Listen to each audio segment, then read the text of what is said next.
computer. Okay, I think I'm officially ready. Okay, let's get started. It's a Sunday, 11th of April. We always like to start our proceedings with a prayer. So I'm a great believer in allowing the Lord to always have his pride and place at the center of everything we do. That's what keeps me grounded. That's what keeps me calm. That's what keeps me focused and allows me to achieve the things I do, all the madness that's going on all around me. So, Father, in the name of Jesus, we thank you for today. We thank you for giving us the opportunity to come into your presence once again. We thank you for giving us the opportunity to share the information that you so graciously imparted into your son and your servant, that I may be able to help and empower and enlighten your people with the tools, the information, and the knowledge they need to improve their health and improve their life. Father, we ask that you take control of the airways, take control of the equipment, take control of the technology to ensure that there are no hiccups and nothing interferes with what we have planned to do today. And that by your grace, that the people shall be blessed and that they shall receive what I'm trying to share and hopefully digest it to the point where it makes a positive difference in each and every one of their lives, of their families. In Jesus' mighty name we pray. Amen. Okay, so today we are talking about gut health. Now, gut health is a very wide area, and I don't know why I chose gut health because it's so massive, and it just covers so many different aspects of your health. It covers so many different aspects of your well-being. It covers so many different aspects of disease. It's such a wide area. I felt to myself, I may have bitten off more than I can chew by agreeing to tackle gut health as a subject. But that's it. I've agreed to do it. So because I've said it, I have to do it. It is a very, very wide area, as I said before. I'm going to try and keep it as simple as possible. And what I've decided to do is to do it in sections or in segments so that it's a lot more digestible and easier for you to information, because gut health is related to every aspect of your life, basically. It's related to every disease, it's related to energy, it's related to your sleep, it's related to your blood, condition of your blood, it's related to your brain, it's related to your heart, it's related to every function and every system within the body. So I've decided that I will do it as a series. Today, we're only going to do like a general overview. We are going to drill down on certain areas like the leaky gut and the impact of leaky gut. We may, relate that to how it impacts things like diabetes, rheumatoid arthritis, etc. And, we're going to look at how the gut is permeated, how the gut is damaged, and how if you actually were to have your gut in control or under control, you'd be able to seriously positively impact your overall health. So this is what we're going to be looking at today.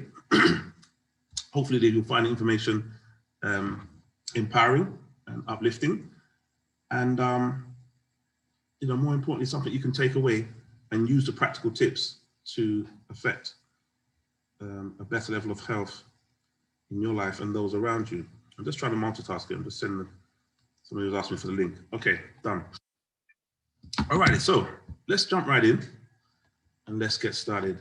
Start with an intro. And the reason I do an intro because it's easier if I do the intro, audio intro, because sometimes when I share it, I'm not really good at selling myself. So I don't always give a good overview of what we do. So, and some people like to see things or they like to learn visually. Others like to read things. Some people like to hear. So I've got a combination of all three that I'll use as our intro to give you a little bit of insight about who we are and what we do, because we have a lot of regulars, but we also have new people joining every time we do a new webinar as the subject matters become more appealing to specific audiences. So I'm going to just quickly jump to my intro so that you can get a good picture and a better understanding of what we do. So I'm just set that as a slideshow so it's nice and wide. Current slide. Oh, it's not aligned there. Okay, here we go.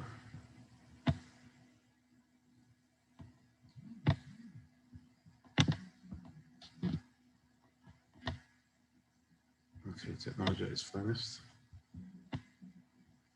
All right, let me make it nice and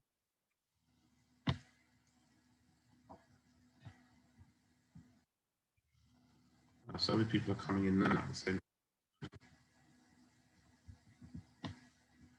Okay, I can't do it from the large screen, so I have to do it from the normal.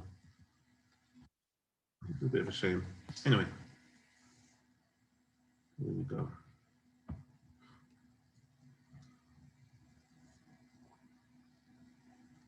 If you can hear it, just click yes, or somebody just give me a nod if you can hear it.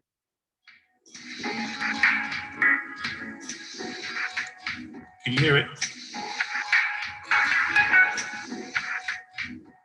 Just say yes in the chat. Let me know if you can hear it. I'm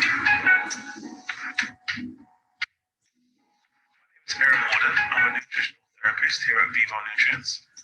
What we do here is we combine cutting-edge technology along with cleansing, detox, and lifestyle change. Cutting-edge technology is a non-invasive scan we do that has a conversation with your body through your hand. Your body speaks through the software and provides a detailed report that highlights the level of stress in all your organs. So things like your heart, your liver, your brain, your breast, your bowels, your blood, your hormones, everything comes up on the scan, and your body makes recommendations.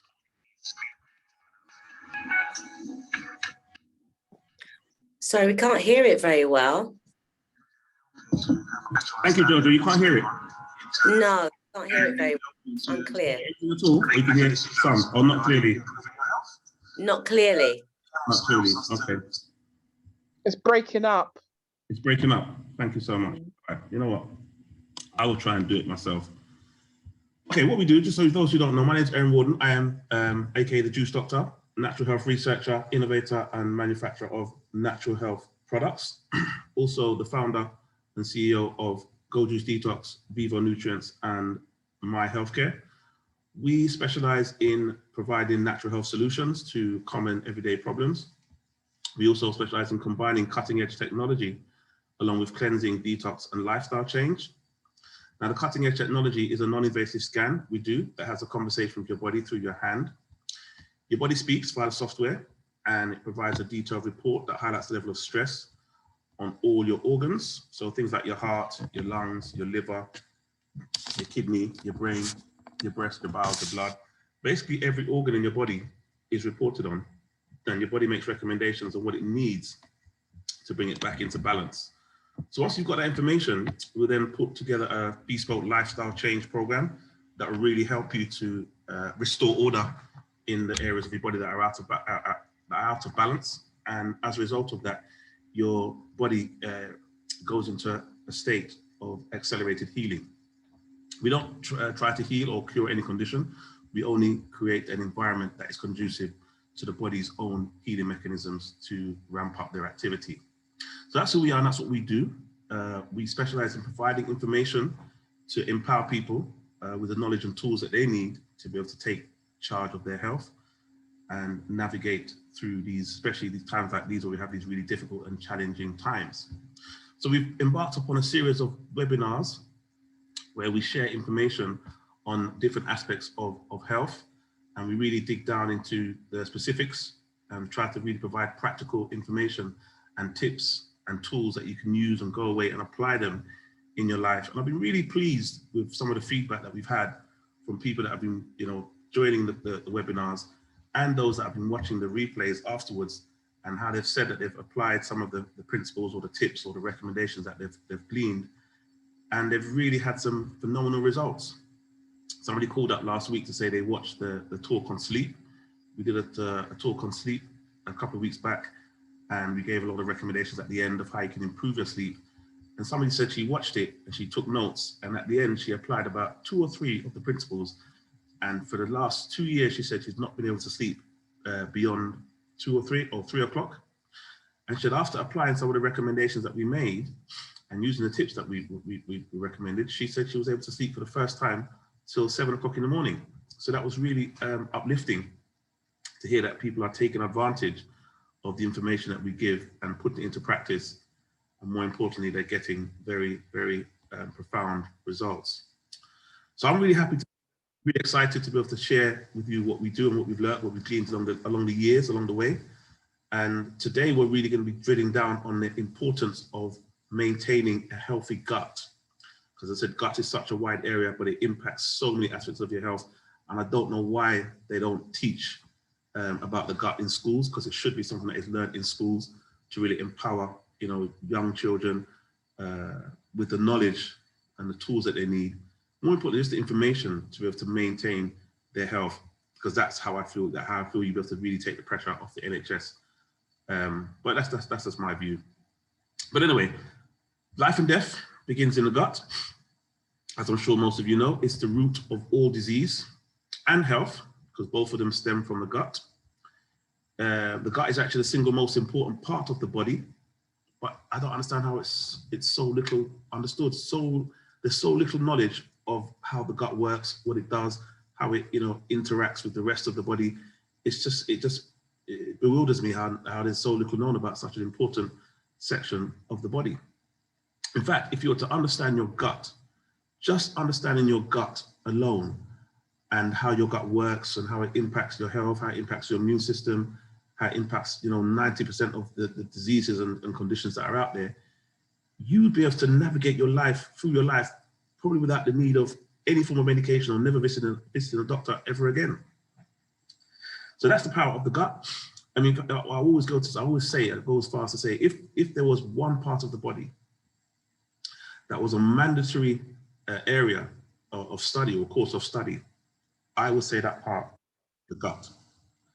In fact, I would even go as far as to say everyone on this call, everyone watching this recording, everyone viewing this from where, they should make it a point to go and enroll on some form of course or some sort of line of study that will enable you to learn and get some basic information about the workings of the gut and how to maintain and look after it. Because just having that knowledge alone will save you so much money, it will save you so much trauma, it will save you so much stress, and in terms of, you know, buying different supplements and just having guesswork here and there to try, if I take this might impact that, if I take that might help with that. Just having the knowledge and the understanding of how the gut works would make your life so much easier, and, you know, for the life of those around you, your family, your children, even your parents. Definitely recommend everybody should do, and, you know, try and encourage those around you to do the same. Okay, so let's jump in. Let me share my screen and get started with the presentation so that hopefully you can really start to see the importance of the information I'm sharing and how wide an area it's going to cover. But as I said, I'm going to try and condense it down into bite-sized chunks so you can really just sort of skim the surface, but it's enough to really give you a full and deep overview of the far-reaching impact the gut has on your life and of your health. So let me find my slides for today. It took some time to put together some nice slides to really, you know, try and exemplify and give the visuals that can support the information I'm sharing in a kind of fun, but also interactive way. Okay, so let's start with the contact details. Okay, so if you want to get in touch with us for any of the information you hear today, you can always email me at edward.vivonutrients@gmail.com. If you want to find out more information about who we are and what we do, you can log on to our website, which is vivonutrients.com. You can follow us on our socials. Same name, Instagram, Vivo Nutrients. And you can log on to our YouTube, which is the same name, Vivo Nutrients, where all the recordings of our previous webinars are all stored. I mean, I'm even thinking, maybe some of this information might put a few noses out of joint. I might even think of maybe I should start using and share the information. But at the moment, we're on YouTube. We get a lot of information from our YouTube channel using any of the links that you can see here. Even today's recording, today's webinar should be up there within a few hours or within a day at the most. Lastly, we have a group Telegram. You can find us on Telegram. We have a very active, interactive group called the Healing Rooms. It's our support group as well, where we support people who are embarking on their lifestyle change journey with us. It's called the Healing Rooms Cutting Edge Health, where we share all the latest fads and the latest health fads, the latest health technologies, the latest information, because health is always changing. It's a moving target. It's never, you've never got everything you need to know about health. There's always something else to learn. Even the body, in terms of medical, from the medical perspective, they're still discovering things about the body. They only have a very limited understanding based on what their medicine, or based on what the drugs that they prescribe will allow them to address. But there's so many areas that they just don't understand about the body. And that's essentially why it's called a practice, a medical practice, because they're actually practicing medicine. It's a process of trial and error, that they're just trying to, address your problems that you've presented to them. So the more you know about your issues or your situation, is the more you're able to help yourself, because they can only do or address conditions based on their very, we say limited because the body's so vast, but based on their very limited understanding of the working of the body, because they more focus on sickness or disease, but we more focus on health. So if you ask a doctor, to tell you a bit about health, they'll probably just tell you to wash your hands. That's probably as far as it goes in terms of knowledge of health. But sickness, they can tell you about sickness all day long. And medication, no problem at all. But health, it's a slightly different matter. So we, in functional medicine, we have a more integrated approach. We have a more holistic approach. We look at the body as a whole, as a composite unit, and how all the organs interrelate with each other in order for your body to get into a state of disease. Okay, so today, as I said, we're covering the gut. We're looking at the role of the gut in your immunity, we're looking at leaky gut syndrome, we're looking at how you can repair your gut, and we're going to make some powerful recommendations. But also, maybe if we get time, we'll look at the impact of liver cleansing. Liver cleansing is such a powerful area. Again, time permitting, we'll see how we get on today. But let's jump in. Let's get started with today's show. What is the gut? Let's start with what is the gut? What is the gut and why is it so important? Let's look at the gut. Let's just get some basic rudiments of the gut. The gut is basically short for the gastrointestinal tract, or the GI tract for short, or AKA, they'll just call it the gut. It's a colloquial term that they use to describe the gut in most medical communities. What's it composed of? It's composed of the esophagus, which includes the stomach, both the small and the large intestines, and all the organs from your mouth right the way down to your rectum or to your anus. That's all part of the esophagus, which is all part of the gut, which incorporates the digestive system. It's a major component of the digestive system, a greater organ system composed of the entire gut, as well as the liver, incorporates the pancreas, the gallbladder, the tongue. Your tongue is also part of your digestive system, because your food starts to digest immediately you put food in your mouth. You have your salivary glands, which are stimulated to start producing saliva, which is the first part of the digestive process, responsible for digesting the foods that we eat. And the gut is also responsible for extracting nutrients and also expelling waste. That's like a very general basic overview of the gut function. Okay, so since the gut is such a wide area, it begs, why is the gut so important? Why is the gut so important? Okay, why is the gut so important? The gut is so important because, well, life begins in the gut. Babies are formed in the gut. Life begins in the gut. Yes, babies are formed in the womb, but it's all in that same environment.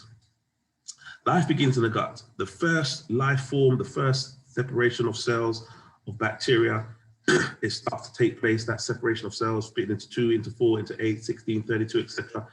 Division of cells, it all takes place in the gut. Everything happens in the gut.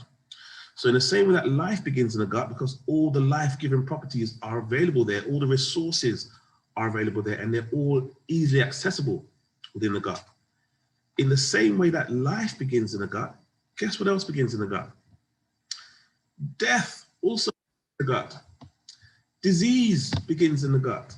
Sickness begins in the gut. Infirmity, illness begins in the gut. Inflammation begins in the gut.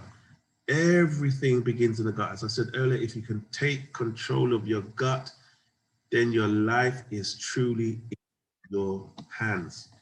We really want to impress that upon people today, of taking control of the gut and taking charge of it, because it's such a major area. I cannot stress it enough how important the gut is.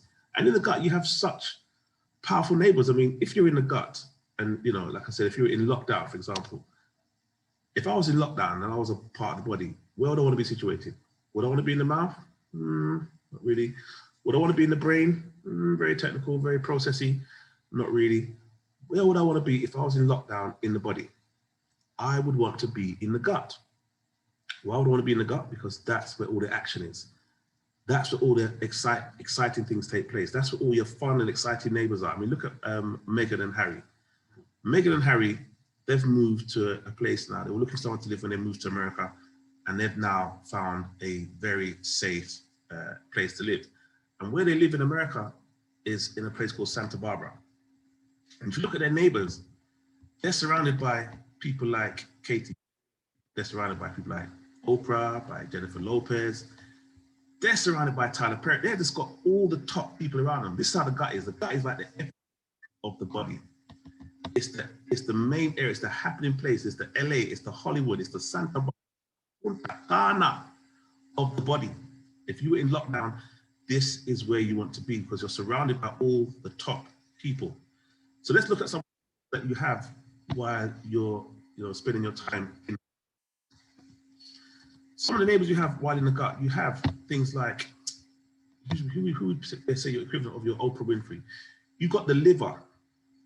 You've got the liver, which is a very, very powerful organ. It provides basically a lot of nutrients. It's very responsible for a lot of the digestive processes that take place in your body.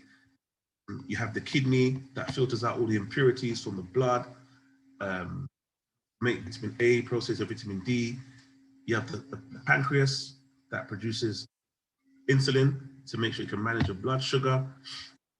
The pancreas produces insulin. It's a very powerful organ because it's not only an endocrine organ, it's also an exocrine organ, so it has multiple functions. So these are the neighbors that you have at your disposal while you're epicenter of the body.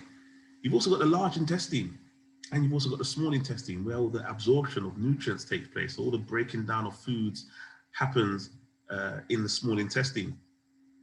So when you want to, access any of the really juicy bits, more importantly, the nutrients or the parts of the body, the parts of the food that your body actually can utilize to regenerate itself, to be able to build cells, to rebuild tissue, to provide energy.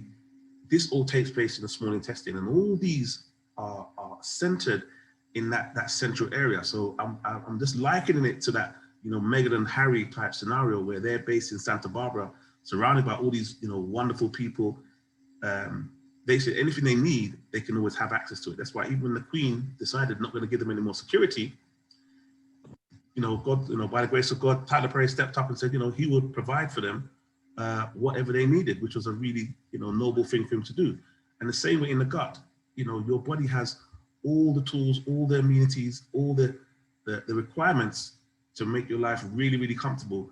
And if it's well looked after, you will have a very long and a very enjoyable life. So the last thing I like to mention is that obviously it's very important that you have good access to the exits, because if as Meghan wanted to get away quickly, they know exactly what they need.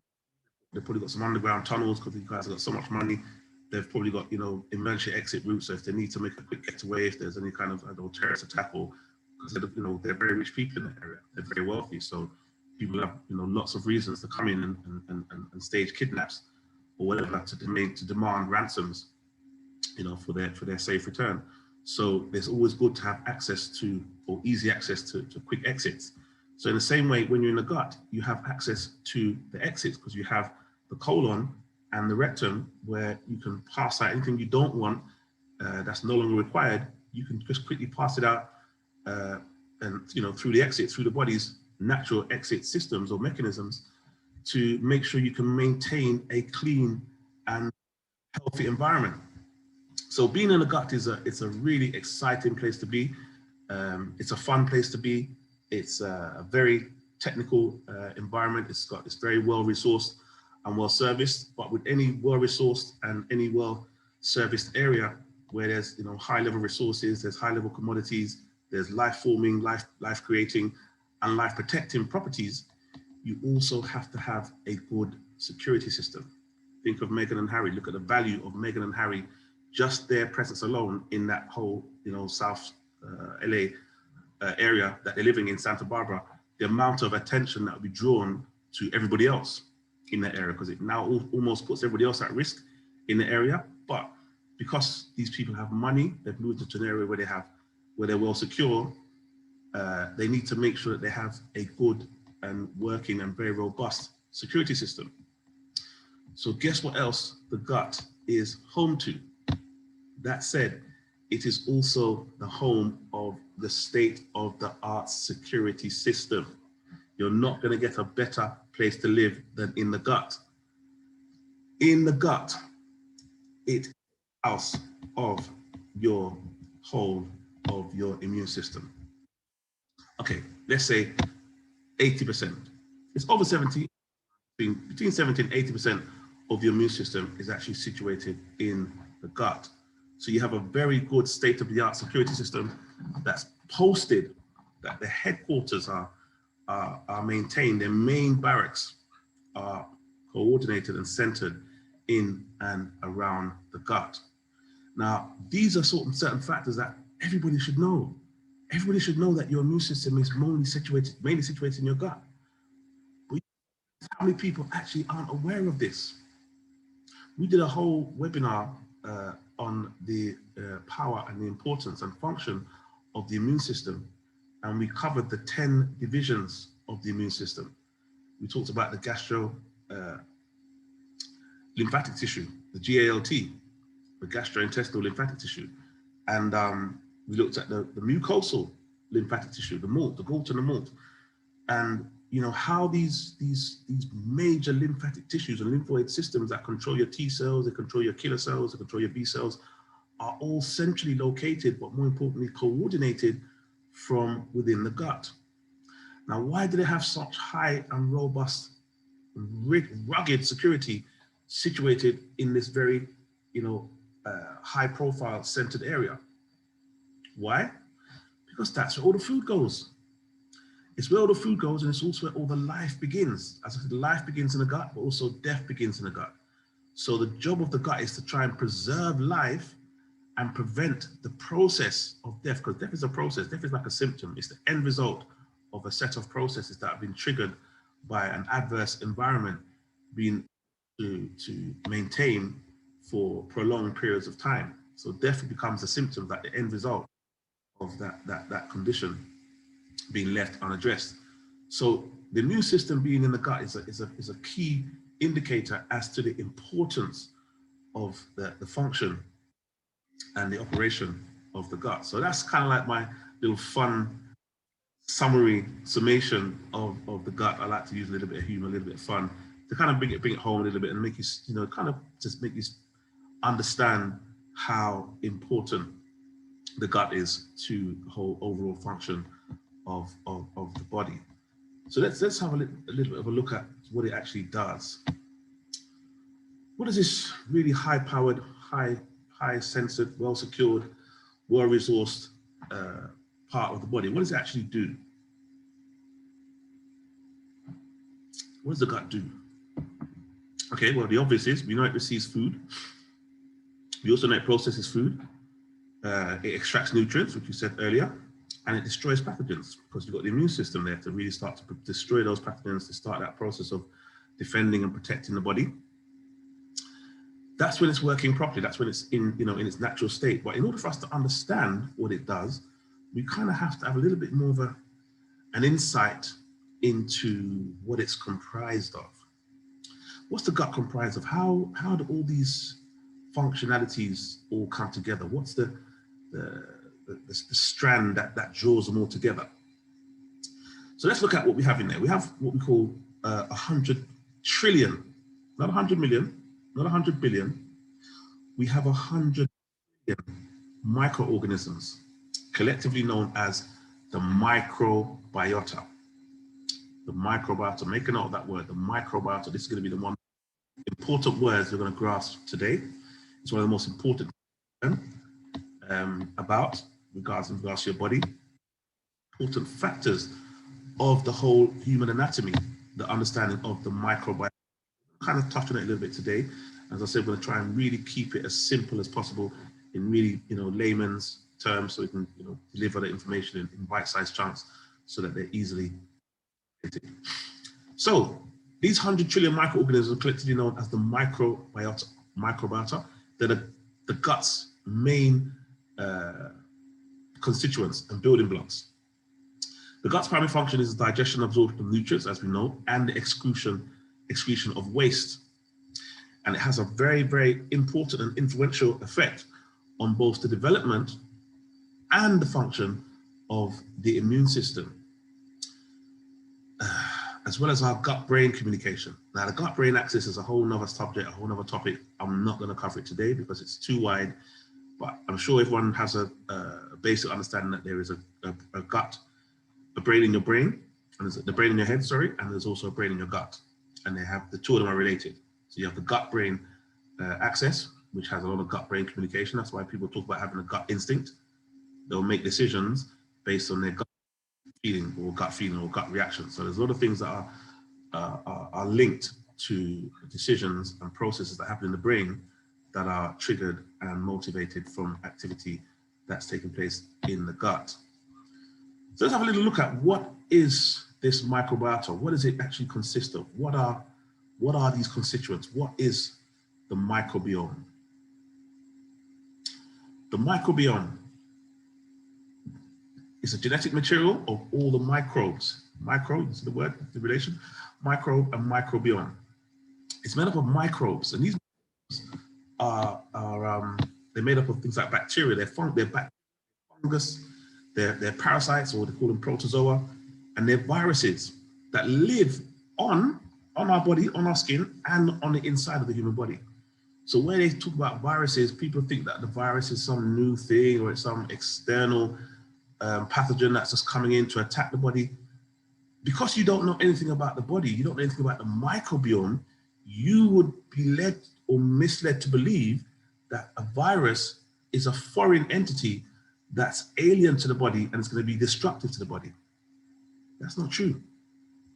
Viruses make up part of our microbiome. They're part of the body's makeup of microbes and bacteria. Just like if you went to the bottom of the sea, you'd see thousands upon millions of different microorganisms. That means they're tiny organisms that all live and feed off the seabed, of the seaweeds and the algae that are formed on rocks within the sea.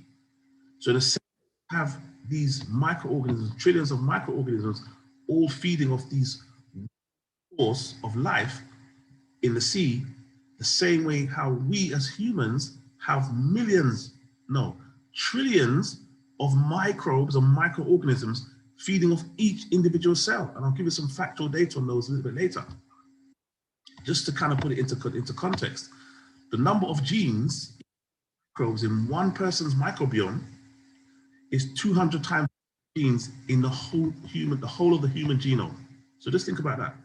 The number of genes in that's the microbiota, the little tiny bacteria, the microscopic organisms in one person's microbiome is 200 times the number of genes in the human genome. So what does that tell you? We are more bacteria and virus than we actually think. We're made up of bacteria and viruses. If you took away all the bacteria, you took away all the viruses, you took away all the fungus, you took away all the parasites, we would die. We would die. We need these organisms to keep us alive. Another fun fact is that the microbiome, it weighs as much as 5 pounds. So imagine that 5 pounds of your body weight is actually your microbiome. 5 pounds, that's like 5 bags of sugar. It's actually consists of your microbiome alone. And it plays a very important part and role in our health by helping control digestion. It helps with our immune system. and many other aspects of our health. As long as we keep it in balance, we keep it in order. Because as soon as we get that microbiome into a state of imbalance, and we start letting more unhealthy microbes start to overgrow in our intestines, this is when you start to see weight gain. This is when you start to see blood sugar start to spike. You start to see high cholesterol start to grow. You start to see a lot of other diseases and disorders start to form and develop within the body. So the microbiome is a very, very, very, very important part and factor of our body and our health. So once you've got a basic understanding of that, I can then press forward in today's presentation, increase our understanding. So 100 trillion microbes live in and on us, 100 trillion. Which 50% of our cells are actually microbes. 50%, that's half of our cells in our body are actually microbes. And you know what microbes, as I said, they're made up of parasites, viruses, fungus, protozoa, yeast, etc. That's why when you get a yeast overgrowth, an overgrowth means there's too much, but by definition, yeast is already a part of the foundation of the body. We should have a certain amount of yeast because we need a certain amount of yeast. But when you have a yeast overgrowth, that means it's become out of balance. There's too much of that particular part of the microbiota. So yeast is part of who we are, just like viruses are part of who we are. 99.5% of our genetic material is actually microbial. 99.5%, let's think about that. 99.5% of our genetic material is microbial, i.e. 21,000 human genes versus 4.4 million microbial genes. And it affects every single function within our body.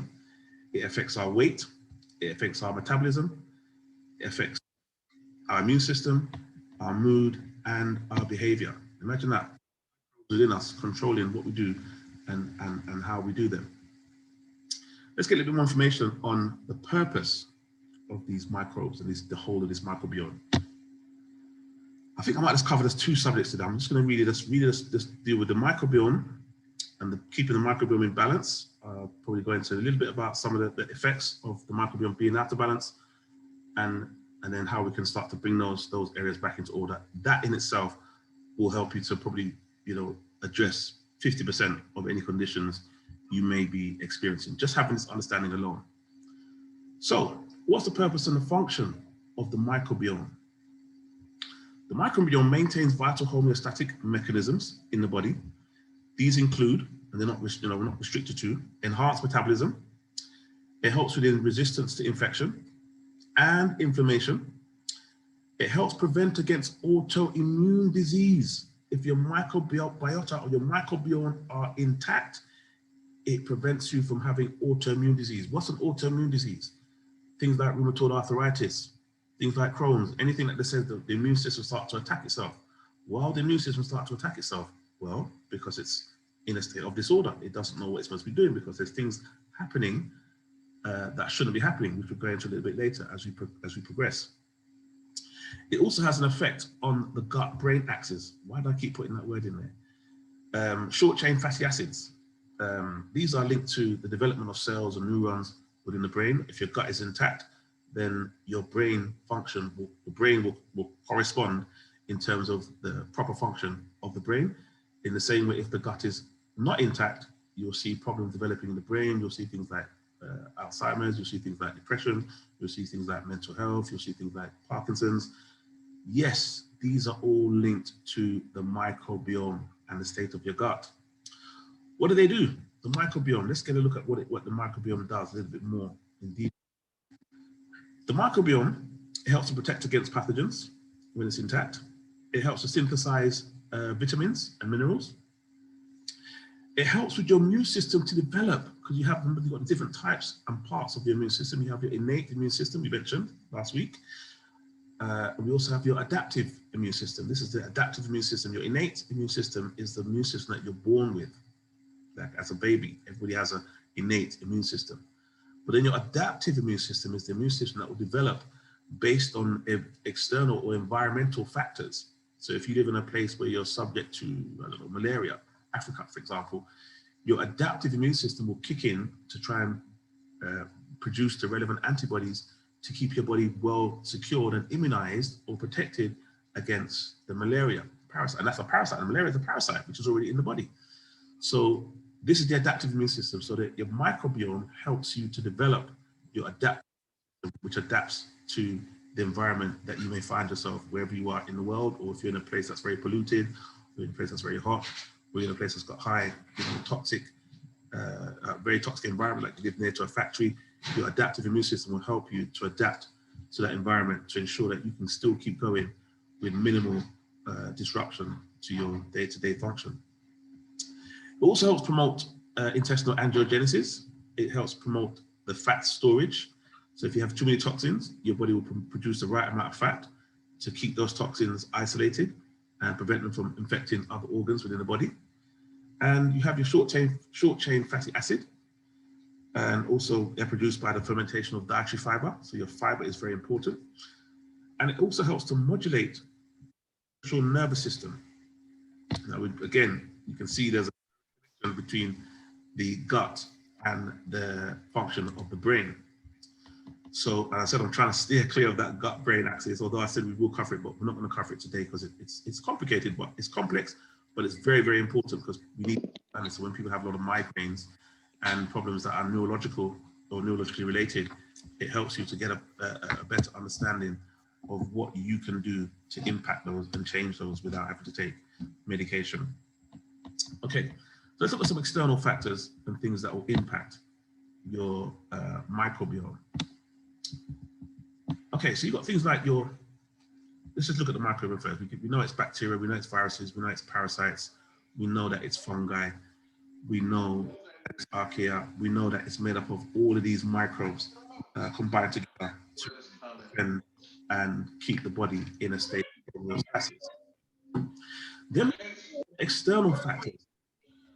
Or can you keep an eye on anybody? If anybody's logging in and you've forgotten to put your system on mute, please do remember to do so, just so we can keep the flow and it doesn't distract from what I'm trying to do. I do appreciate that. External factors are things like your genetics, which can be turned on and switched off based on what's happening inside you and outside of you. In the environment, will it affect your microbiome? Your diet 100% affects your microbiome. In fact, that's the biggest area that we're really going to focus on, the impact of your diet on your microbiome. Your lifestyle, also very important influencing factor on your microbiome, what sort of lifestyle you have lived. Do you have a very high stress lifestyle? Are you always on the go? Do you not eat anything during the day? Do you eat late at night? Do you sleep late at night? Do you have a lot of processed food? Do you have a lot of toxic food? Do you have a lot of toxic friends? Do you have a lot of toxic conversations? Do you live in an environment that's very heavily charged with arguments and quarrels? These all impact your microbiome, because your adaptive immune system will then have to realize that you're in a highly stressed environment for a continual period of time. So it will then have to adapt the immune system to make sure it can still try to keep you well and prevent you from getting sick as a result of the external stimulants or negative stimulants. Hormones also impact your microbiome, or the state of your hormones. And then lastly, your industry, if there's industry that you're in, or industrial factors. If you know things like if you live near factories, if you live near, not even so old school as factories, industrial things like towers, telephone towers are going to affect your microbiome, because that's going to have these high levels of radio frequencies coming into your body, electromagnetic frequencies, which are going to be impacting the heavy metal levels or heavy metal load in your body. And that could lead to a whole plethora of problems. Industrial things even closer to home, things like your Wi-Fi router. Your Wi-Fi router is going to have a major impact on your microbiome. Your mobile phone, having 2 mobile phones, people working from home, they're causing so much damage to their microbiome, they have no idea. This is why people are getting sick and sicker during the lockdown. So these are some of the factors that impact the microbiome and how it performs, or how it managed to maintain its integrity and function effectively to serve your body. So let's have a look at what happens when it stops working. What happens when your microbiome stops working or goes into a state of imbalance or disrepair as a result of our lifestyle choices, our decisions, what we eat, the levels of stress. What things happen as a result of the microbiome or your gut, because your gut is a microbiome and your microbiome is your gut. If your gut goes into a state of disorder, well, one of the first things that you'll discover is that you will start to have a leaky gut. You'll start to get parasite infestation. Parasites are these worms that we know we have them naturally. They're part of our microbiome, as we said. They're part of who we are, but we have them in balance as part of the ecology of the body. You have them in the right amounts. You have a yeast overgrowth. When you start to have your microbiome starts to get out of sync, yeast things start to overgrow. Things that should be maintained at a sensible, manageable level start to spiral out of control, start to get yeast overgrowth. Then you start to see things like candida, thrush as a result of that. Then you get things like IBS, irritable bowel syndrome, Crohn's disease, MS, multiple sclerosis. We've seen so many people with MS, and MS also starts in the gut. And one of the early signs of MS is leaky gut syndrome, but you'll start to find sometimes your eyes will go first. You'll start to feel problem with the vision, because again, that's linked to that gut-brain axis, and neurological function of the brain to be able to interpret light and signals or levels of light are impacted negatively as a result of what's happening a little bit further down in the gut. So MS, the first sign you see with MS is that the eyes will start to go, and it will start to damage the myelin sheath, which covers the signal, the neurological signals from the brain through the spine, to the muscles. Fibromyalgia, again, linked to inflammation. Chronic fatigue syndrome, diabetes, eczema, psoriasis, migraines, Alzheimer's, dementia, the list goes on. All these conditions are as a direct result of your microbiota being taken into a state of disorder. It becomes imbalanced. This, let's call it a condition for sake of today's webinar, is what is described as dysbiosis. Described as dysbiosis, when your bacterial constitution is now being thrown out of sync. Dysbiosis. It's a microbial imbalance or maladaptation inside the body, such as an impaired microbiota. These are all become familiar with, and even make note of them. Start to take note of them, because you'll see in the natural health world, these are the words and the terms and the phrases that we are very familiar with, because we're not dealing with symptoms. We're not interested in symptoms. We leave that to your GPs. In your conventional medicine, they have a more symptomatic approach. They'll look at your symptoms and they'll diagnose you based on your individual or your collective symptoms. In the natural health world, we're more looking at things from a more functional perspective. We have a more integrated approach. As I said before, we look at the body as a whole. So we want to know what's gone wrong, because when the body is working in a state of order, you will have no room or no place for disease. When you have disease, that means that's a clear indication that there is some level of disorder happening somewhere within your system. We always want to identify where that disorder is taking place and what are the fundamentals, what is the foundation, what is the root of this effect. Because you have a cause and you always have an effect. What's the cause of this effect? Your symptoms essentially will be the effect, but the root problem is going to be the cause. And we see dysbiosis as a major cause of so many conditions that people are presenting with, both in the hospitals, in the conventional, and in the alternative worlds. So dysbiosis is a microbial imbalance or maladaptation on or inside the body, such as an impaired microbiota. What causes that that imbalance in the microbiota? Well, any interruption in the balance of the microbiome. Where there's an interruption, it happens in your GI tract. It's typically the result of your dietary changes that increase your intake of things like proteins, things like sugars, things like food additives. Where do you see a lot of food additives?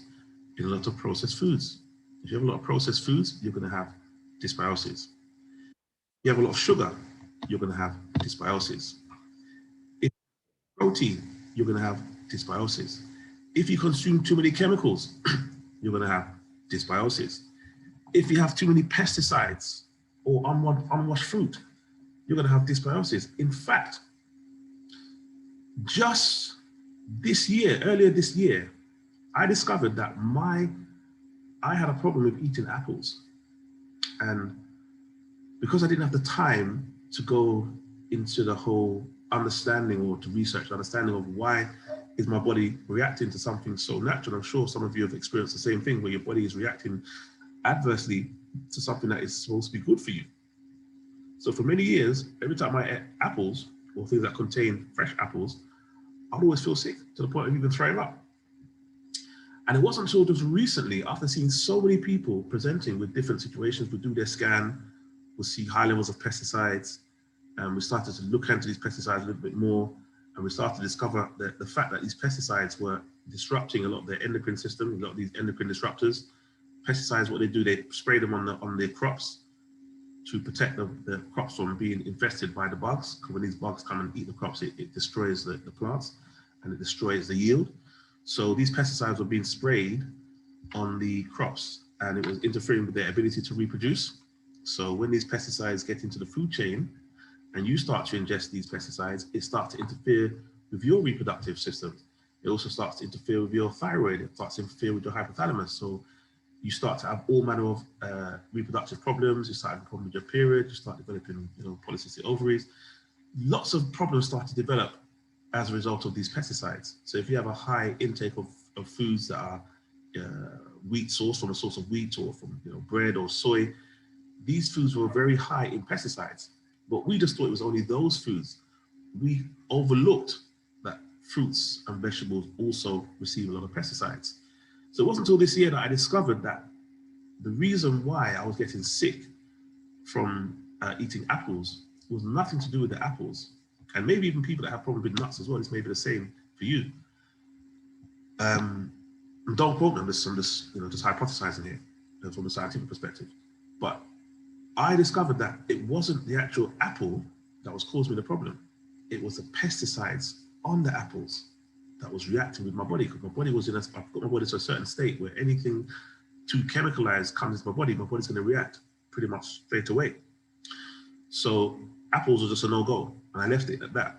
But I discovered that it's the pesticides that are on the apples that was causing my body to react very adversely, because it'd be almost like an overload of a particular pesticide that they use on apples and other fruits that was interacting with my system, and my system was rejecting it very aggressively. So unwashed fruit will also contribute to dysbiosis and interfering with your microbiota because it was overloading my system.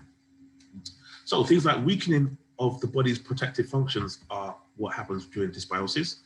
Also pathological changes in your mucous membranes. Remember the mucous membrane? We talked about the mucous membrane as part of the mucosal immune system, one of the 10 divisions of your immune system.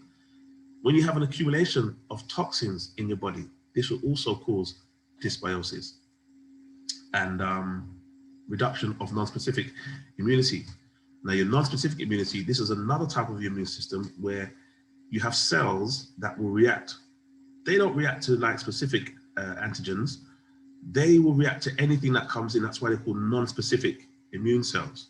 So if something comes in and it's not a known pathogen, your non-specific immune cells will dive down on those particular pathogens and start to attack them. That's your non-specific immune cells alongside your T cells. But when you start to reduce your non-specific immunity, and it's so sad that I've seen people that have made decisions that are now going to impact their non-specific immunity by decisions that they've made based on fear.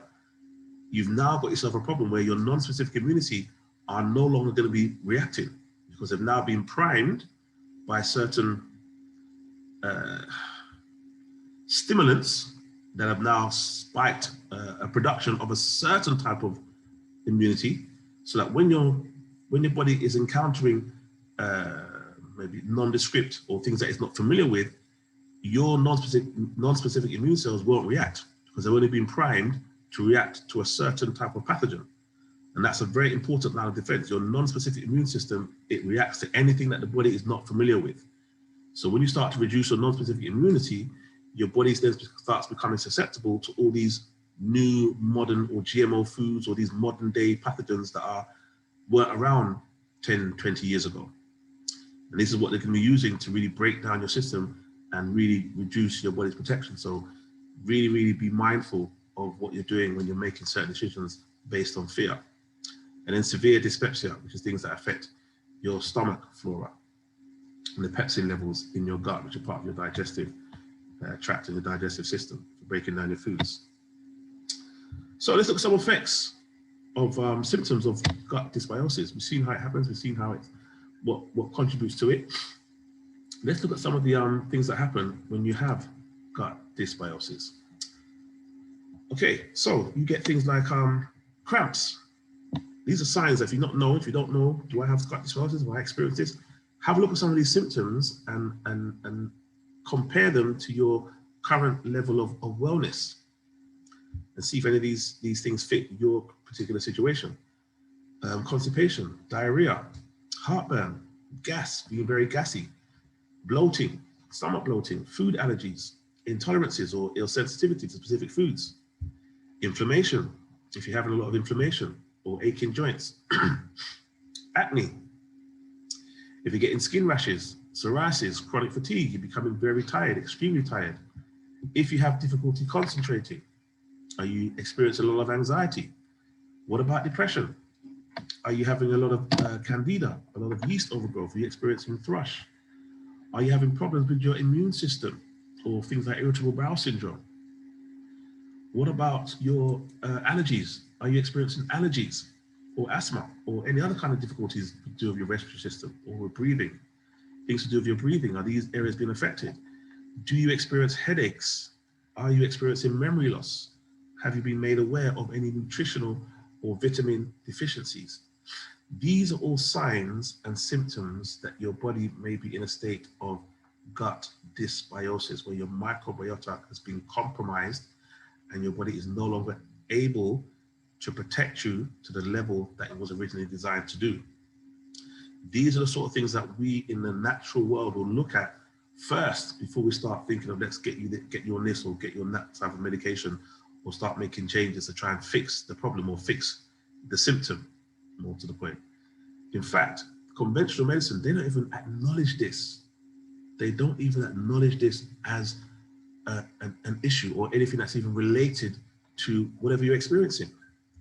To the point where they're so dismissive of it that I looked at the NHS, one of the NHS publications in terms of how they look at diagnosing or diagnosis of different conditions. And so many patients have now been using alternative means and they've been able to resolve their issues as opposed to using conventional means or conventional medications.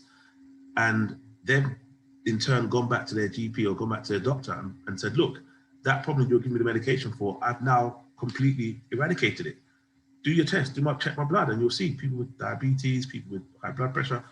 We have so many of them. They come through, we look at their situation, we do their scan, we put them on a program. They go back to the hospital, they go back to their GP, and the GP says, how did you do this?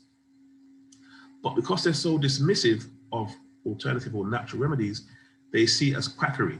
And I'm going to show you when I went to the NHS website to see what they said about dysbiosis and things like leaky gut. They don't even acknowledge it as a real condition. They don't acknowledge dysbiosis as a true condition. They snuff at it because they cannot medicate against it.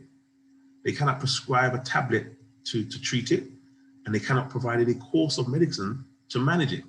So they think, this doesn't exist, but they're seeing it so much, they've actually had to list it on their site as a condition that it's actually being acknowledged, at least, even though they don't embrace it or see it as something that they should take serious, but they've actually acknowledged it because the sheer number of patients that have come back to them who have cited this as the underlying cause and the steps that they've taken to bring this state of dysbiosis and leaky gut back into order and how they subsequently no longer have the condition that they were originally being treated for. This is what they had to say. Regarding leaky gut syndrome, they called it a theory.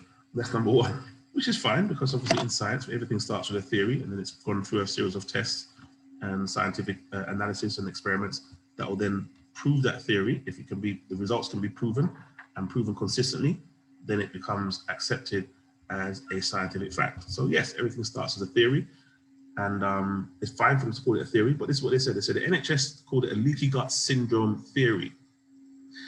And it said they start by saying they believe that undigested food particles. Who's they? They didn't say we as in them, it said they. So they've categorized this collection of either patients who have presented it or practitioners, natural health practitioners who have diagnosed it or identified it as a disorder within the body. So they said they believe that undigested food particles, bacterial toxins and germs, they believe that it can pass through the leaky gut wall and into the bloodstream, which they don't believe, because this is some of the causes of autoimmune disease, which then triggers the immune system and causes persistent inflammation throughout the body. Now they just believe in treating the inflammation or giving some anti-inflammatory tablets or whatever to treat the inflammation. They don't believe in looking at the root cause, the underlying issue, what has caused or what has contributed to this level of inflammation, especially if it's rising throughout the body. It's easier for them to say, these are the symptoms. You have inflammation, you have an autoimmune condition. Let's give you some steroids. That's their approach. We call it medical mayhem. Or worse, they'll think let's operate and remove organs. Medical mayhem. They're not going to look at the root cause. They're not interested. Leaky gut, what's that? Quackery. But so many people have come to them that they've now acknowledged it and actually said that they believe it's something that actually exists. It's quite interesting. Let's look at some root causes versus some symptoms. Okay, so virtually we know all disease is caused by toxins entering your body through the intestines. And when these toxins make their way into your bloodstream, they subsequently cause blood toxemia or congestive toxicosis, overworking of the liver, which hopefully if we get time to talk about the liver and how we're going to do a massive liver cleanse, where you can join from wherever you are in the country or in the world. You can join us on our massive liver cleanse weekend. Then once they overwork the liver, they then infiltrate every type of tissue and organ in the body. This is the origin of disease or the disease-making mechanism. A small amount of toxins can enter through the skin and lungs via direct contact and respiration through your lungs. Parasites, toxins, or from food, or water, or from heavy metals, from milk, from soft drink, from coffee, alcohol, drugs, and everything else you ingest can enter through your intestinal lining. These all have to enter your body and your bloodstream through your gut. Toxins in the air that you breathe will pass through. Toxins become caught in the mucous lining of your mouth, so you've got defensive mechanisms in your mouth, or your nasal passage. That's why they tell you to wear a mask. But it's not really going to trap toxins because they're talking about viruses. But anyway, they will, that's where the most immune system is. They will get into your stomach and they'll eventually make their way into the intestines, where they will get destroyed by your gastro lymphatic tissues. So this is somehow the way that the body will receive toxins and how these toxins can wreak havoc in the body, especially if they're left unchecked for extended periods of time.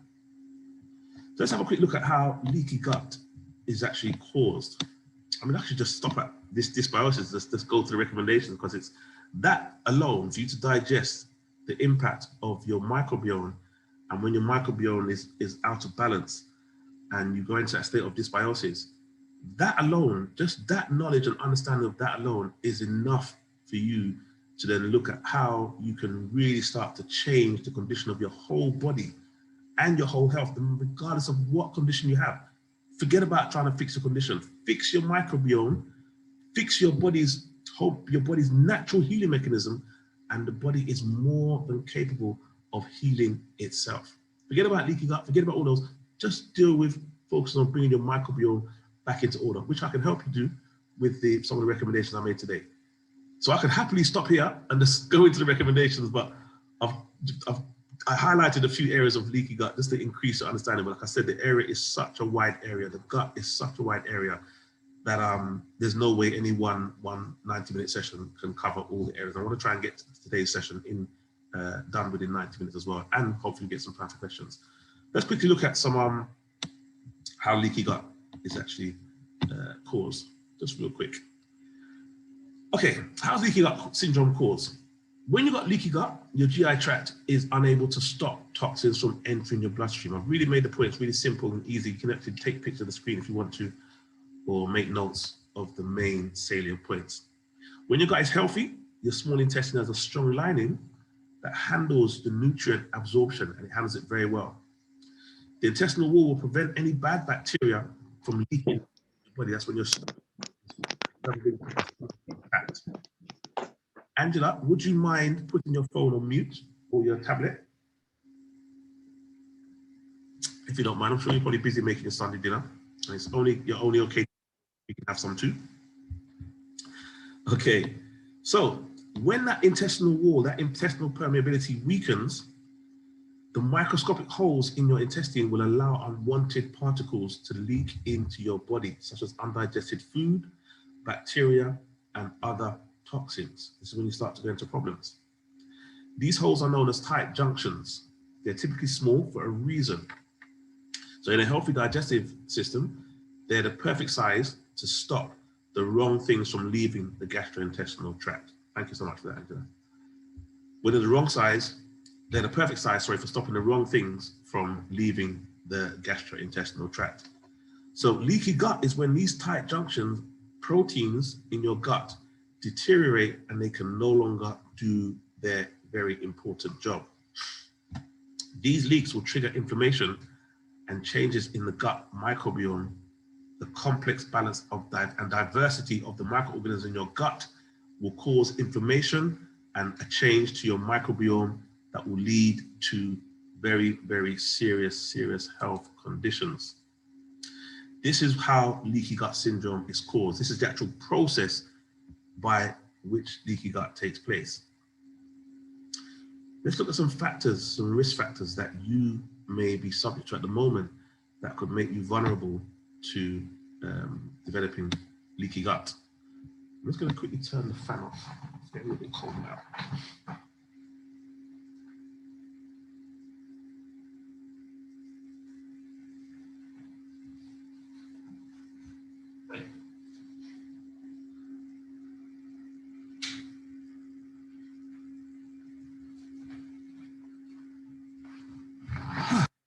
Right, let's look at some risk factors related to leaky gut and how you could prevent yourself from becoming at risk of contracting it.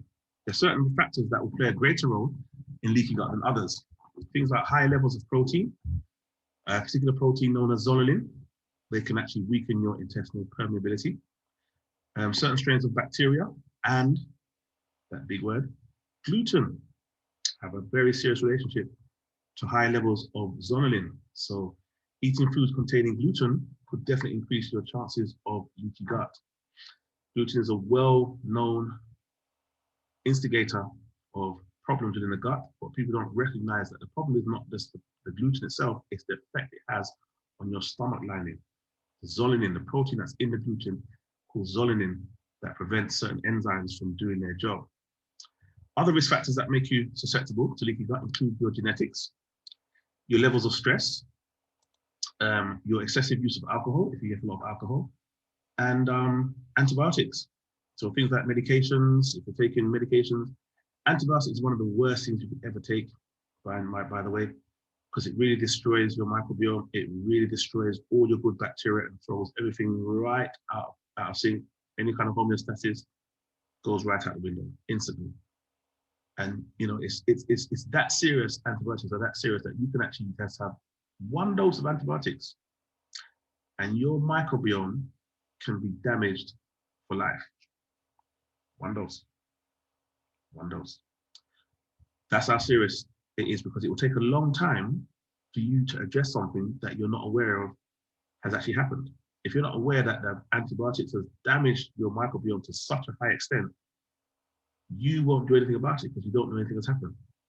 You'll just think, oh, I've had the antibiotics, I've got rid of the infection, I'm all fine and dandy now. No, the microbiome has been completely obliterated.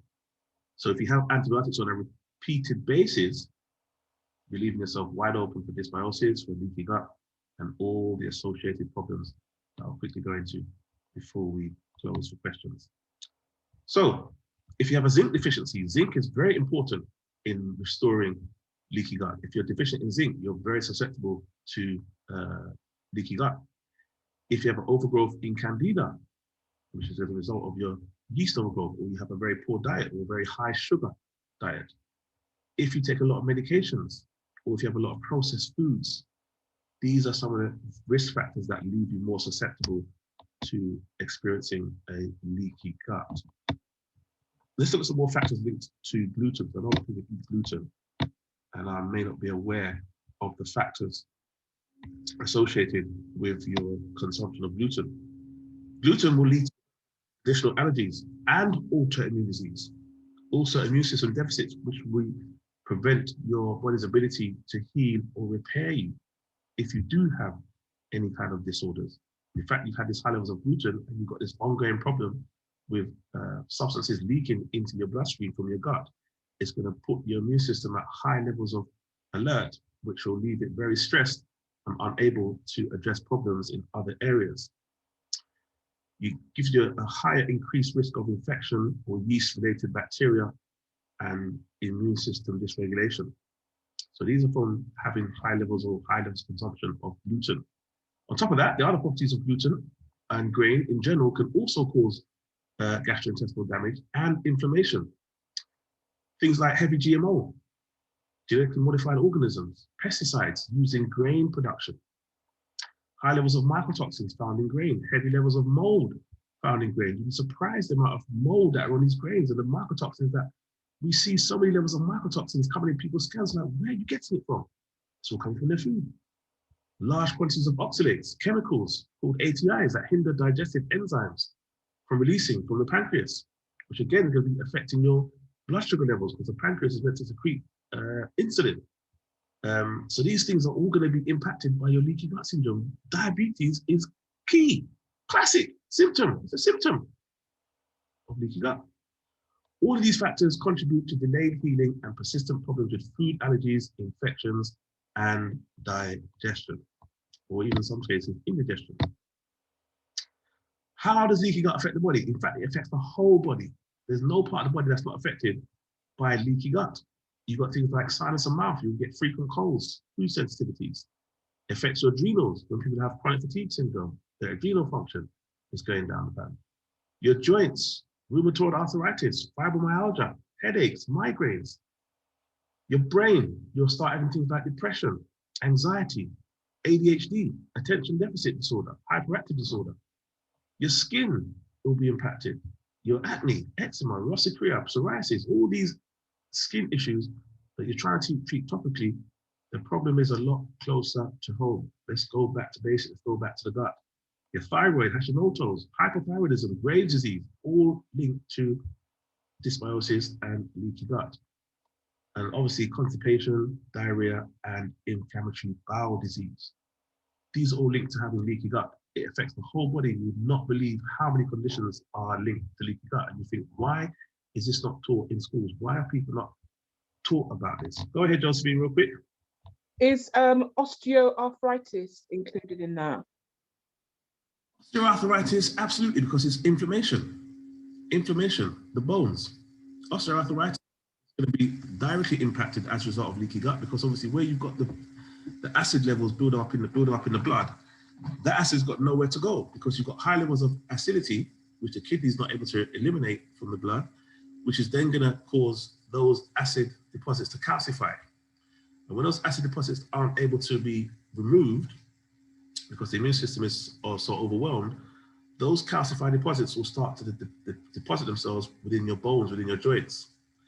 As a result of that, because your pH is so high, it's so acidic, your body has to use calcium to bring the pH back into balance. And because your food is already deficient, your diet doesn't contain enough calcium. When the body can't get enough calcium from the diet, guess where it will take the calcium from? It will take you from the bones. That's going to leave your bones in a deficient state. So you can see how that knock-on effect, it triggers osteoarthritis, it's going to trigger rheumatoid arthritis. A lot of these conditions, they're all linked. It's not like a simple A equals B. You start off in one place, and before you know it, you've got a whole plethora of different problems, but the started off in the gut. We have so many people that have had arthritis, osteoarthritis, rheumatoid arthritis. They've come, we've identified the issues, we've identified the problems, we've put them on a lifestyle change program, and time again, within 21 days, we detox them, make the lifestyle changes, we help them to repair their gut.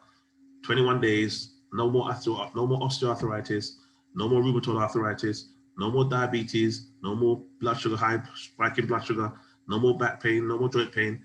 And it's done time and time again within 21 days. And this is I humbly say this, that, we've been able to achieve this, so gracefully by the grace of God in thousands. And you go to our website, you go to our YouTube, you'll see the testimonials upon testimonials. They all say the same thing. They can't believe how it happened so quickly, how they got rid of their pain, they got rid of their and they've gone back to their doctor, they've gone back to their GP, and the GP's confirmed that they no longer have these issues. This is, again, once you start to repair the gut, which I'm going to quickly go into now, so we can start to give you some tips and tools that you can use and you can take away to start applying in your own personal life and that of those who are around you. So that begs the question, how do I repair it? How do I repair this leaky gut? You notice I've got this guy here, Popeye. Popeye, yeah? Is he moving? Can you see him moving? I hope you can see him moving. I want to see the cartoon element of what he's doing. Can anybody see Popeye? Can you see him pop? Let's actually save the mode. Yes, we can see him moving. Fantastic, thank you so much. With the Popeye, if you remember Popeye was very famous because he was a big exponent for the power of spinach. Because spinach is a superfood. In fact, I take that back. Spinach was a superfood. And spinach was such a superfood back in the day that they actually developed a character mainly purely around the power of spinach, because he used to use the spinach and, he could go and protect or rescue Olive from Brutus. Obviously, I'm showing my age here now.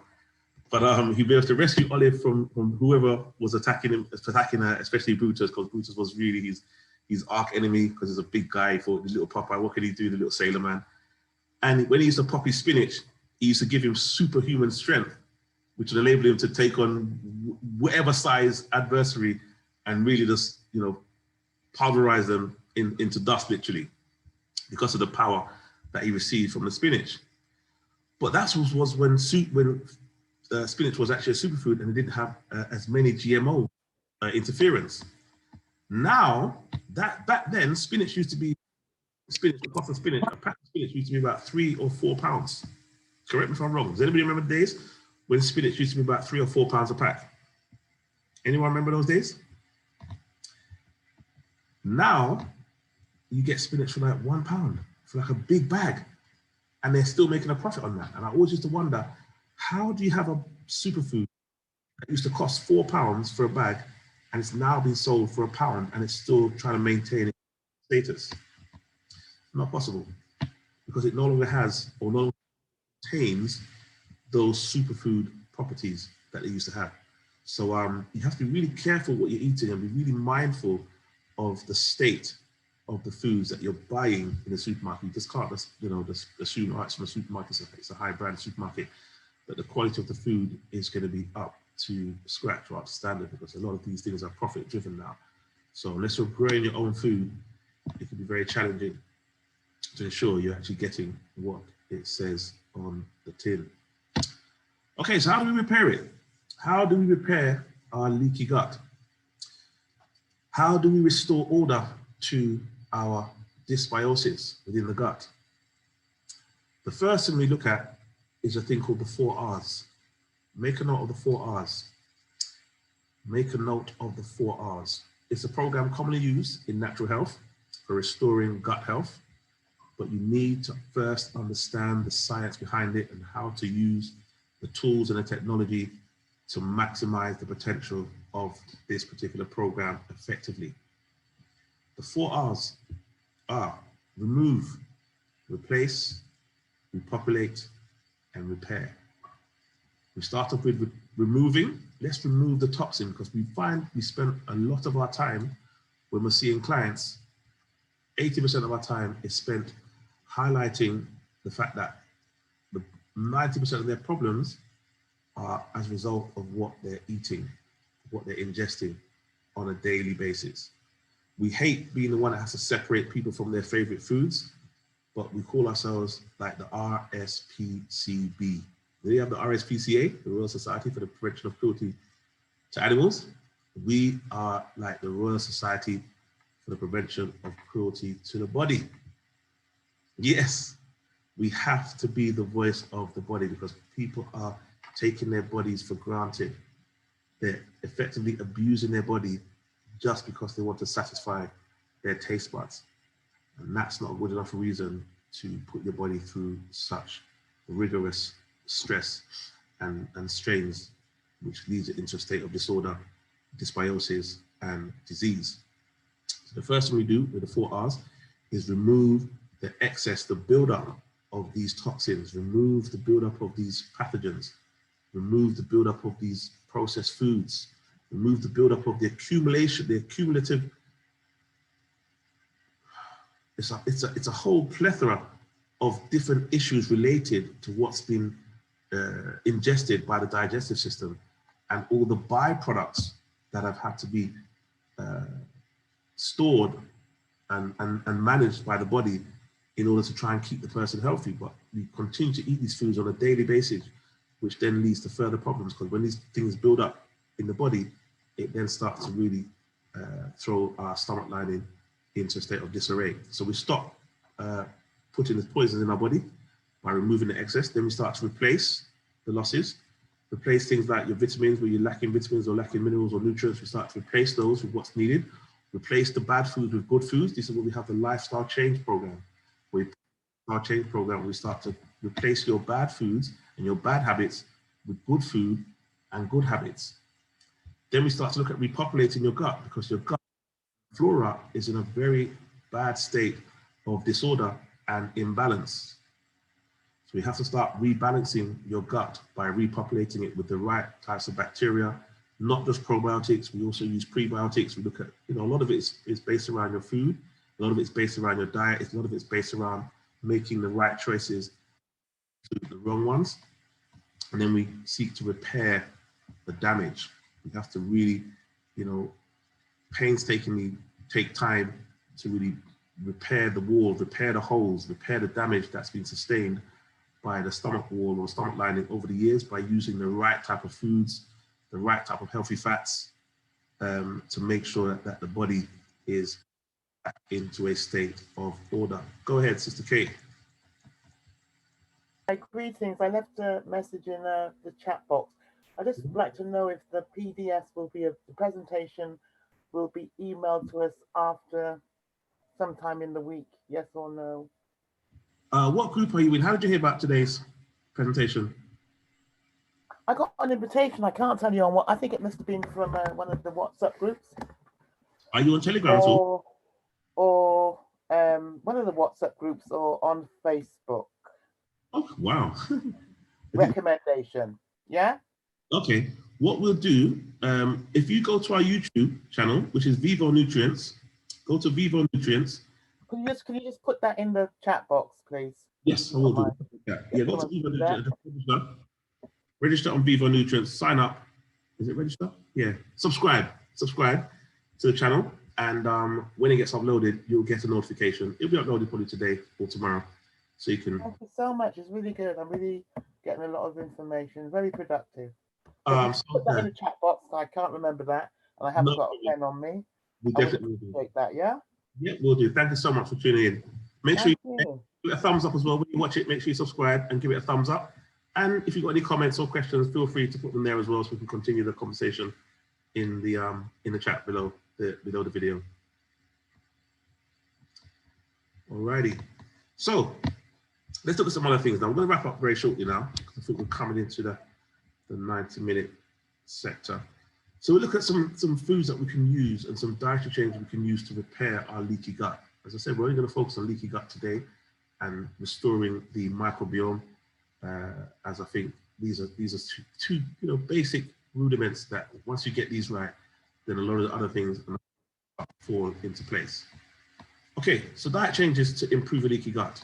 You want to start to create some more vitamin A and vitamin D supplements. I've been using a high strength vitamin A for the last 2 months. And I noticed within the first week of using it that my consistency of my stool changed dramatically. I was like, wow, what is this? But vitamin A has a profound effect on your gut quality, the quality of your stomach acids, the levels of pepsin, and how your body interacts with the digestive enzymes available from your food. Vitamin A is amazing, but because we have a very high strength one, we haven't actually put it on our website yet. And most of the products that we talk about, if we do mention any products, you can find them on our website, which is vivonutrients.com. But the vitamin A and the vitamin E we have, it's a very high strength vitamin A. It comes from palm oil, and it has a very special high absorption system that enables you to have supremely high levels of absorption, up to 250% more than any other normal vitamin A supplement. And it also enables you to absorb it in your lymphatic system. That's how powerful it is. So we've got 2 people waiting.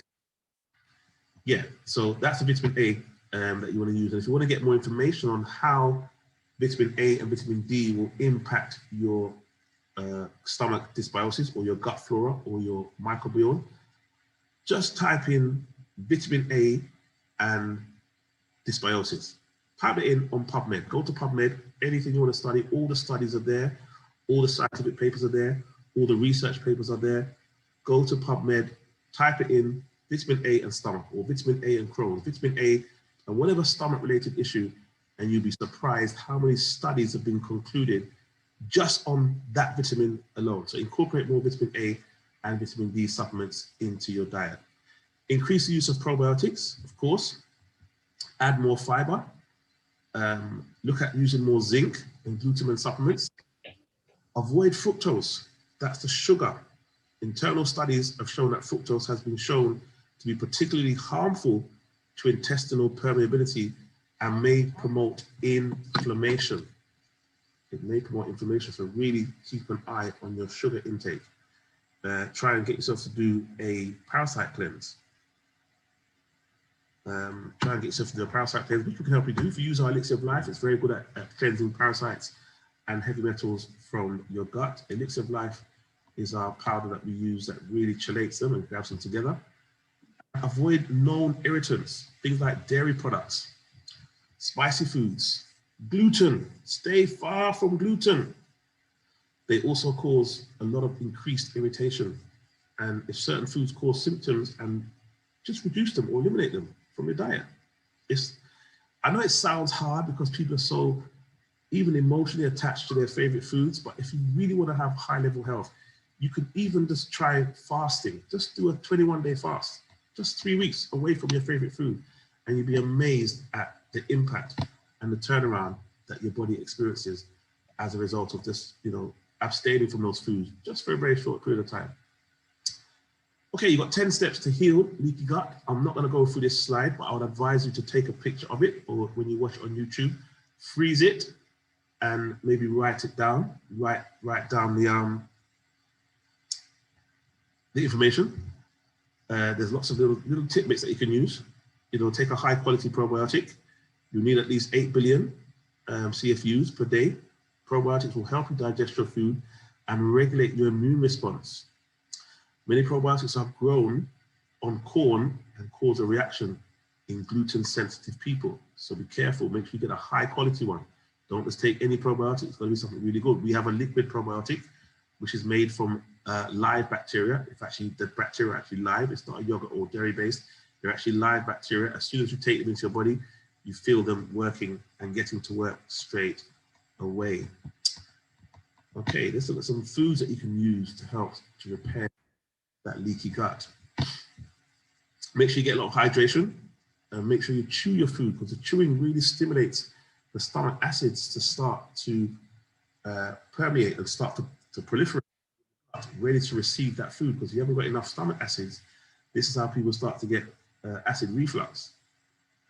I know a lot of people believe that when you have acid reflux, it's because you have too much acid, but that's a misconception. You start to get stomach acid because there's not enough acid available in the gut, because the body needs acid to break down the food. So if you have a diet that's or a meal and it goes down and there's not enough acid to meet that food to start that digestive process, that food will then come back up and you'll start to have indigestion or heartburn, and you may call that acid reflux. Nothing to do with it, it's the total opposite. So make sure you incorporate a diet rich in tubers, vegetables, fruits, yams, very good, avocados, these are very good. Nuts, if consumed after being previously soaked, make sure you soak your nuts, get rid of all the pesticides, because nuts have a lot of pesticides on them, they have a lot of fungus, a lot of molds, so be careful. The reason why people have so many nut allergies, it may not be the nuts themselves, it may well be the pesticide, as I discovered earlier with apples. Remove irritants. Try to stay far from things like coffee. I know it's great, it's a great pick me up, get you started in the day in the morning, but it causes a lot of problems for your gut. Tobacco, alcohol, spices, fried food, these all impact the permeability of your gut, the lining. Let's look at some foods as we come to the last final furlong of this particular section of our series on the gut and your health. Let's look at some foods to avoid attracting leaky gut. Foods to avoid. Try and stay far as you can from processed meats. Try and keep your baked goods. Processed food is really bad. It's really, really bad. It's just got so many chemicals and toxins in it that it just overloads the system. And it's just a guaranteed recipe for disaster internally. If you want to get sick, just eat processed meat. Eat those, hot dogs, eat those pork sausages, eat those, anything that's processed, even that smoked salmon. Yes, it looks nice. Yes, it looks really appealing and appetizing. But when they smoke it, the way they smoke it, it's been processed now. And they put all those seasonings on top. You actually don't know how long that food has been in that state. You don't know how long that has been lying in that shop. That could have been there for 6 months or a year. Because it's been processed and it's got all those chemicals attached to it to preserve it, just try and stay clear from those processed foods, processed meats, and processed fish. Baked goods, artificial sweeteners, avoid artificial sweeteners, avoid dairy products at all costs. Dairy, dairy is scary. I'm sure you see the video, dairy is scary. Avoid junk foods, avoid wheat-based foods, avoid gluten. And not everything contains wheat. Near enough everything contains wheat. That's why it's so sad. It's such a bad thing. But it's like it's almost done on purpose, just to make sure we have a weakened immune system, so we're always going to be guaranteed to come back and keep certain people in business. But we have to use our wisdom, we have to use knowledge, we have to use common sense. If a food is consistently known for damaging our body, more importantly, damaging our gut, yes, it tastes nice, it tastes amazing, it's so scrumptious. Yes, I know, I used to eat them myself. But if you know it's going to damage you, it's going to make you sick and maybe lead to cancer, is it really worth it? Is it really that worth it? Do you have to have it to the point where you're going to subject your body to having a long period of illness or sickness just because you wanted to have that particular food? I'm sure you can find a healthy alternative. In fact, we're going to start our whole process, a whole system, a whole course we're going to do on how to eat to live, how to eat healthy, how to eat all the right foods and avoid all these processed foods and maintain the enjoyment of eating your favorite foods, but done in a way that's conducive to maintaining health and a healthy microbiome and a healthy environment within the body, as well as keeping it enjoyable and pleasing to the taste buds. So we're going to embark on a course that we'll be putting together, and we'll let you know when that course is available so you can participate and take part. Stay clear of sugary beverages. Stay clear of refined oils. Again, we say processed meats. Processed meats are more trouble than they're worth. Please stay far, far, far, far away from them as much as you can. Okay, so that's as much as far we're gonna go today. As I said, I didn't want to go beyond 90 minutes. I think we're just about the 85-minute mark.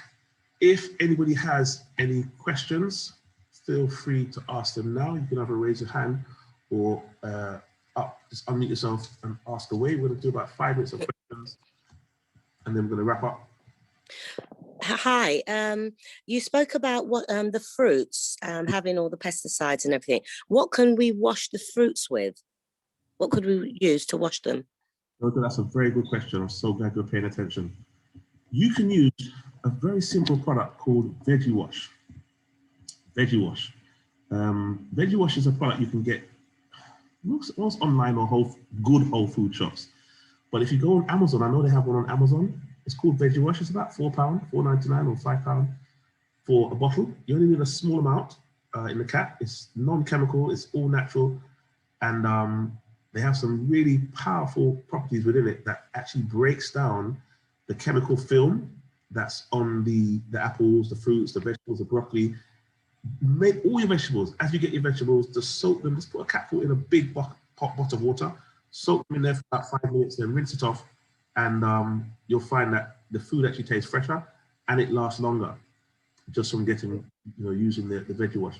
And you'll find that you don't have any of the adverse reactions and you don't have the buildup of the pesticides in your body, because oftentimes you can't even see them. But if you do get an apple or an orange and you see that shiny film on the fruit, these are the pesticides that you cannot remove with just hot water or lemons or vinegar, as a lot of people use. You need to have something that has the ability to break down the chemical composition and constitution that is deeply embedded into the skin of the fruit. Lovely. Thank you very much. No problem. Any other questions? Any questions? Let me have a quick look at the chat while we go. Yes, I have one more. Sorry, just very quickly. It might sound funny or different, but you talked about the oats. Yes. Now, I was told that I could get the gluten-free. Would that make any difference, or would it be just a no-no? Gluten-free is a controversial area because they say, but who is really going to verify that it's gluten-free? Because there was a big fad when they started to recognize the problem with celiac and everybody started to produce gluten-free. Now, the test that they did to determine whether something will conform to the standards set up for something to be compliant with the gluten-free standards was a little bit controversial, because they said if you were below a certain amount, your food was considered gluten-free. If you're above a certain amount, it was considered not gluten-free. So it's going to be quite subjective. What are you using the oats for? Are you having it for porridge for breakfast? What are you? Yes, I went out and got some over the weekend because I'm trying to change my diet. I find that oats in itself doesn't make me feel very good afterwards. So I thought it was the gluten. I know if I eat bread, my stomach starts talking to me. So I know, okay, it's the gluten in the bread. So should I go gluten-free for oats? I haven't tried it yet.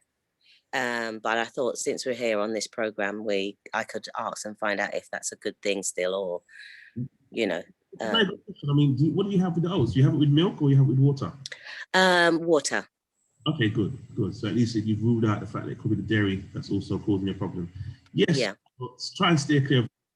More often than not, they do contain gluten, so you need to steer clear from oats to be on the safe side. If you can find a quality gluten-free one, possibly, but again, listen to your body, let your body speak to you, as you said, and pay attention to what it's saying, because it will always let you know if it's something that's adverse to your microbiome, and if it's throwing things into a state of disorder, you would know pretty much. Yeah. Thank you again. You're most welcome. Alrighty.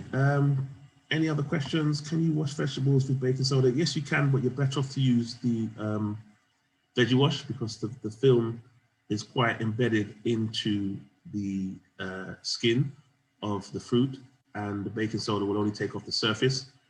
Peppermint tea and peppermint oil tablets that melt in your mouth and hold them back helps for bloating and gas. Yeah, peppermint is a good thing to use sometimes. Quinoa, is quinoa okay to eat? Yes, quinoa is very good. Quinoa is very good to eat. It's a very, very healthy grain, very, very rich in protein, a lot of minerals, a lot of fiber. It really helps you to really move things through your system. Can you wash vegetables? Yeah. Do you do consultations? Yes, we do consultations. You can book a consultation on our website. You go to our website, vivonutrients.com. You'll see the body MOT health scan and consultations. You can book one there very easily. Just click on buy and you'll be able to access that. Then give us a call and we'll book you in for a mutually convenient time and date. Let's see any other questions in the chat. If anybody's got any other questions, feel free to ask. We've got about another 2 minutes and then we'll be wrapping up. Okay. Alrighty, so once again, if you want to get in touch with us, you can do so via our website, vivonutrients.com. You can also go to our YouTube channel where you can see the replay of today's webinar. Be sure please to give it a thumbs up.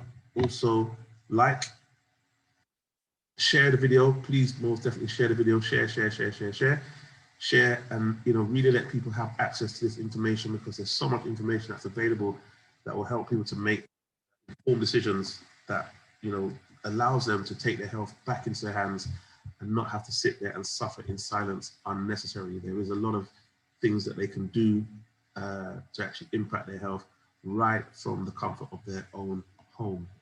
So interact with us on YouTube. If you have any further questions, feel free to put them in the chat or in the comment section on the YouTube channel. Make sure you subscribe, log into our Instagram page, follow us on Instagram and Telegram. Don't forget our Telegram group, the Healing Room's Cutting Edge Health on Telegram, where we share, the video will be on Telegram probably this evening, because Telegram, so all the information gets shared there pretty much straight away. So what's left to say is thank you very much everyone that's joined today. I hope you found the information of use and of benefit. I hope you're able to take away some points from today that you can use and incorporate into improving your health and improving your life. The microbiome is just the skim of the surface. It's the tip of the iceberg. Next week, we'll go into a lot more detail on diabetes. We'll go into more on inflammation, on the gut, and things like osteoarthritis, rheumatoid arthritis, how you can heal your arthritis right from your gut, and how you can reverse a lot of conditions just from acknowledging the root cause and the source. Today, as I said, was just to really give you an overview and an introduction into your gut, your health, and your life. We will look forward to seeing you more and interacting with you more via social media. You've got all our contact details here. My name is Aaron Warden, aka the Juice Doctor, and it has been emotional. Thank you so much. Right, you should also have Lyndon Wizard. Thanks so much. Have a great afternoon. Lyndon, I keep seeing that Lyndon actually. Great information. Well done, Aaron, for the Juice Doctor. Thank you, Lyndon. I'll speak to you afterwards, Lyndon. And thank you for joining. So thank you everyone for joining today. Make sure you continue to strive for higher levels of health. Continue happy and healthy, because the more happy you are, the more health you gain yourself and those around you. So enjoy the rest of your afternoon and have a wonderful rest of week. Thank you very much indeed. Very informative. Thank you so much. My first video that I've heard you. So very, very well done. Thank you. Oh, thank you so much, Mark. Really appreciate that. Thank you. No problem. All right. Have a wonderful day. Wonderful afternoon, everybody. God bless you. Okay, thank you. Thank you. Bye-bye. Thank you. Have a good evening. I will do. You too. God bless you. Thank you. It's been really good. Thank you. Thanks, Sister Kate. Bye. God bless you. Have a great afternoon. And you Okay. too. Stay blessed. Alrighty, Viola. Viola, good to see you. Yeah, I've been listening. Thank well, you so much. You're most welcome. All right then. Alrighty, have a great day. Have a great afternoon. You too. Bye-bye. Okay, Betty. Thanks a lot, Betty. Thank you. All right, bye. Hi, Kribna. It's Josie. Hey, Josie, how you doing? You know, I saw my face. All right. Your face. I thought, yay. Good to see you. Thanks for joining. Thanks for tuning in. Yeah. Is this your business or do you work part of it? Well, I work that. That's where I work. That's where I work. Okay. That's his job. It's his business. That's his job. What should mean? Is that your business? Meaning, does he own the business? Does he own the company? That's what I mean. I'm just a servant. I clean the chairs, clean the tables, and keep living out again when the boss is not there. Mm. Oh, it's good. It's cool. It's excellent. It's absolutely excellent today. Thank you. Thank you so much. Yeah. Thank you so much. How did you hear back today, actually? Somebody Lyndon. sent me the link on WhatsApp. Lyndon did. We did? Lyndon, Oh, Lyndon. Oh, inspireddiabetic.com. He's Yeah. phenomenal. Absolutely phenomenal. And he's Yeah. a chef. And I'm seriously, he's like engaging like you. He's fantastic. You should get him on your show. Trust me, he's changed so many people's lives. Really? Maybe I'll get him to do an interview. He's there. He's there now. He's watching you now. He's Interview. fantastic. Everyone wants him on his shows. Everyone. He's so, Awesome. no, seriously, I'm not just on radio stations, everything. Like, He's are just brilliant. sharing message of health and Because he reversed his diabetes himself. knowledge. Excellent. Naturally. Actually, that's the only way. That's the only way. That's the best way and the only way. Yeah, but you definitely should get him on your show because it's nice to have a double act where you can see two people doing. Yes, He's fantastic, absolutely, seriously. I'm absolutely. not just saying it, you're great too.